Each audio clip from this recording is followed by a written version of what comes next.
Kamukha. Sit, remember me?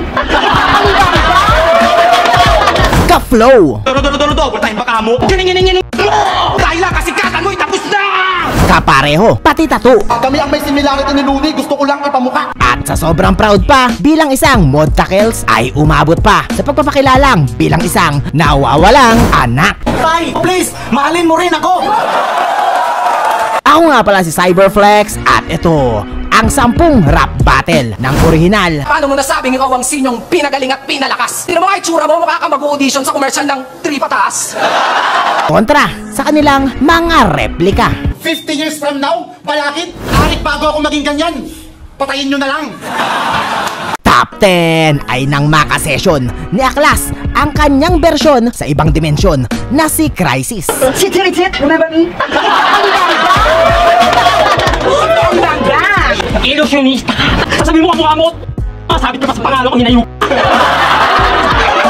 Malakas ako magdurog! Malakas ako ng greyhounds to! Sunog lang ng sunog! Uwe! Ako uuwi. Pasensya ka na ha. Kasi pati yung bahay namin sinala ko nakakadro. Ano ba kalaban ko, ano? Tanyag na hari halimaw! Malignong kulimaw to eh! Ako nang mukhaan, sino? Ako sila sa anong nabunggumo ko si Cristo. Buha pa naman ako sa'yo! Pag nag-ayos to, balikan ako ng mga ariyan! Oy! Ganyan pa dilat na ng Santa Mera! Hindi tayo sa langit nakita. Alam mo saan yun? Sa pwestuhan! Top 9 ay na magpahabaan naman ng balbas si Batas kontra sa kanyang sariling katas. Bakit ba ako itinapat sa sariling ama ko? Ba't nga ba pinipilit mo na ako talaga ang tatay mo? Ba't di mo binayaran ang tuition ko? Then paano mo ako magiging ama? Eh, mas matanda. Hindi ka nga marunong anong kunwaring anak ng Diyos ka lang na para bang ikaw si Loki. Tay, isa lang man yung hiling ko sa'yo. Please, mahalin mo rin ako. Top 8 ay nang subukin namang agawin ng senyoritong prinsipe ang trono mula sa hari ng rebattles. Sa sobrang banal niya, ang daming babae kanyang pinapaluhod. Tapos marami daw akong babae pinaluhod. Eh di ba lahat yung pinasubo mo kasi ikaw yung sakristan? Ang sakristan ako! Tama yung sinabi mo dito. Magsubo ka ng hostya, sabi ko, katawan ni Sinyo.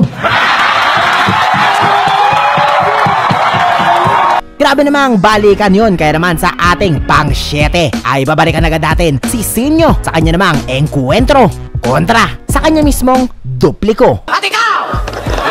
Di ba ikaw na mismo ang umamin na replika kita? At malalaman nyo na junior lang pala at tatalo sa mga senior rito! Nagets nyo ba? Na di naman magkakaroon ng junior kung wala ang senior rito! Hanggang 3 hours ka lang kasi yun lang kaya sa budget mo!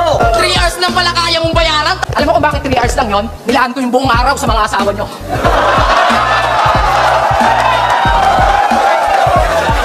Kaya paano mo nasabing ikaw ang sinyong pinagaling at pinalakas?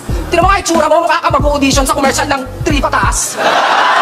Top 6 ay alam naman natin na wala naman talagang katulad ang kagwapuhan ni Zaito. Kaya no choice ang kanyang kalaban kundi mag-makeup na lang at magpaayos ng ngipin. Ako ang nag-improve na sa ito para kahit paano tumalino ka naman! Tuwan-tuwa ka sa buhan mo! Bueno! Bubulmusin kita! Kahit gayahin mo yung mga forma ko, siya lang magmumukha ka ng Sa ito, what's beef? What's beef? Abagi noong malakas ang tama, galing ka sa... Huwag kang gagalaw-galaw, wala kang brief ngayon. Oh, hinihiyan ko yan kung inamin. Ikaw ang Mr. Clean na dirty version! Eh, sino sumira ng kultura ng hip-hop? Ikaw. Top 5 at pang-4 na rin ay ang dalawang bakbakan na animoy kompetisyon kung sino ang mas malupit na duplicate ni Looney. Ngayong si Looney ay pansamantalang napiit. Huwag ka na magpilit, maging panghalip dahil kung meron mang kapalit, ako yun! Idol mo si Looney, di ba? Well, you stay sa temptation. I-maintain yung label mong fake imitation. Kung ikaw yung next na Looney, ako yung next generation. Magmula sa pagpapatawa, paggalaw ng pangapagkatha at kumpas, lahat yun na pagkasya niya sa iisang lambat, ultimo yung bungis ang ipin ni Looney, hindi na pinalagpas. Ito na ba yung papalit sa hari ng tugma? Nung nakita ko yung itsura, ang lala, pango, yung kalahati ng muka. Di ba idol mo si Looney? Ba't wala kang multiple angle? At kahit pareho tayong sinasabihan na carbon ni Marlon, huwag ka masyadong matuwa. Kami ang may similarity ni Looney. May hawig pa sa mukha, kaya kayo na bahalang umusga kung sino mas Looney sa aming dalawa. Kalokohan yun, Brad, kasi sa lahat ng sinasabi nyo nanggaling sa iisang ako lang nabuot, may ambag. At yes, alam ko sinasabi ng iba na may pagka-Looney din si Apex. Pero either way, panalo naman si Six Threat sa 3 laban na yon. So yeah, he might be the next generation Looney. Boruto, ikaw ba yan? Top 3 ay nang humambalang naman sa daan ni Balakid ang kanyang future self na si Zero Hour. Siya raw ang balakid ng hinaharap, kaya dapat lang magsalubong. Papatunayan kong katang-isip itong balakid na alamat. Biblakin kong bungo sabay buklat. Pag-aaralan ko parang aklat. 50 years from now, balakid, ang galing mo naman. Arik, bago ako maging ganyan, patayin nyo na lang. Basic lang maging balakid. Magtama lang ng mga mali, sabay tugma ang malalim. Ako'y magiging ikaw lang pag aking utak na sulong, lumutang-lumutong at sa old school na kulong. Ako'y magiging ikaw lang pag tumanda ako ng paurong. Top 2 ay ang pagsadsad ni Sayad nang semplangin siya ng kanyang doppelganger na si Invictus. Sa tuwing napagkakamalang may sayad, ikaw pa yung galit. Anong babanat mo? Maging ikaw mithi mo pagtanda?